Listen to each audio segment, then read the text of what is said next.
things.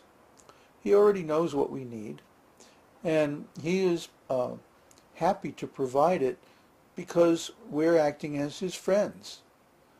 We're His worshipers, we're His lovers. So, of course, out of the reciprocation of affection between friends or lovers, naturally so many gifts are exchanged. So similarly, Krishna likes to exchange gifts with His worshipers, with His devotees. And He likes to please them, just like they like to please Him. According to how much we want to please Krishna, then He will also want to please us. Ye yata mang prapadyante, as Krishna says in Bhagavad Gita, as they surrender unto me, I reward them accordingly. So to complete this chapter, thus, the Krishna consciousness movement is so nice that there is no need of even designating oneself Brahmana, Kshatriya, Vaishya, Shudra, Brahmachari, Grihastha, Vanaprastha, or Sannyasi. Let everyone be engaged in whatever occupation he now has. Simply let him worship Lord Krishna by the results of his activities in Krishna consciousness. That will adjust the whole situation, and everyone will be happy and peaceful within this world. In the Narada Pancharatra, the regulative principles of devotional service are described as follows. Any activities sanctioned in the revealed scriptures and aiming at the satisfaction of the Supreme Personality of Godhead are accepted by saintly teachers as the regulative principles of devotional service. If one regularly executes such service unto the Supreme Personality of Godhead under the direction of a bona fide spiritual master, then gradually he rises to the platform of serving in pure love of God. So this is such a wonderful quote.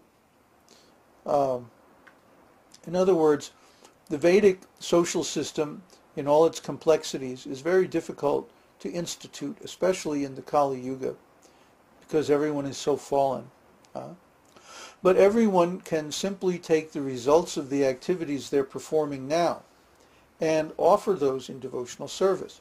For example, if someone is getting some salary from their job, they can offer that in devotional service. If someone has a house, they can dedicate that house as a temple and perform worship of the Lord in that house. If someone has family members, then he can instruct his family members in the art and science of devotional service and engage them in satisfying Krishna.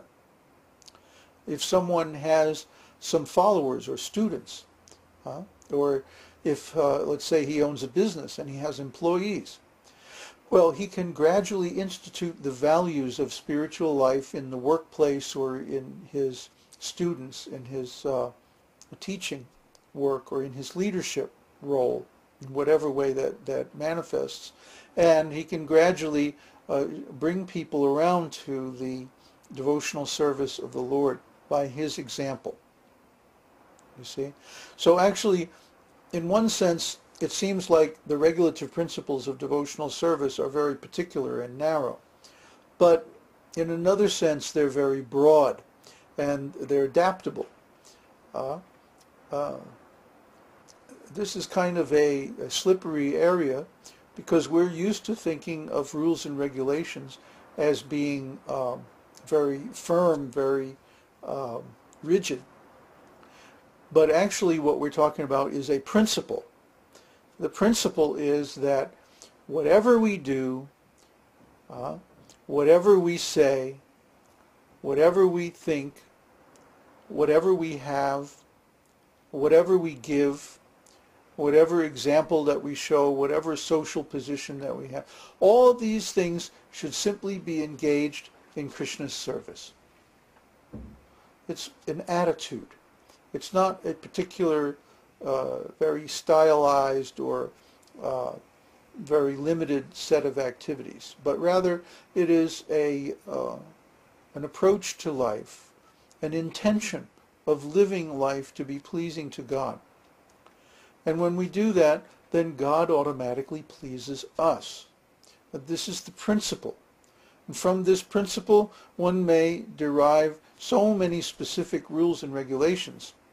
And later on in Nectar of Devotion, he covers all these rules and regulations in great detail, especially in regard to worship of the deity and so on like that. And we'll read all that, we'll go through all that. But here, he sets the stage by describing the main regulative principle, that the order is that one should always remember Krishna, and the prohibition is that one should never forget him. Within this simple order and prohibition, all regulative principles are complete. Always remember Krishna, never forget Krishna. That's Krishna consciousness. Hare Krishna.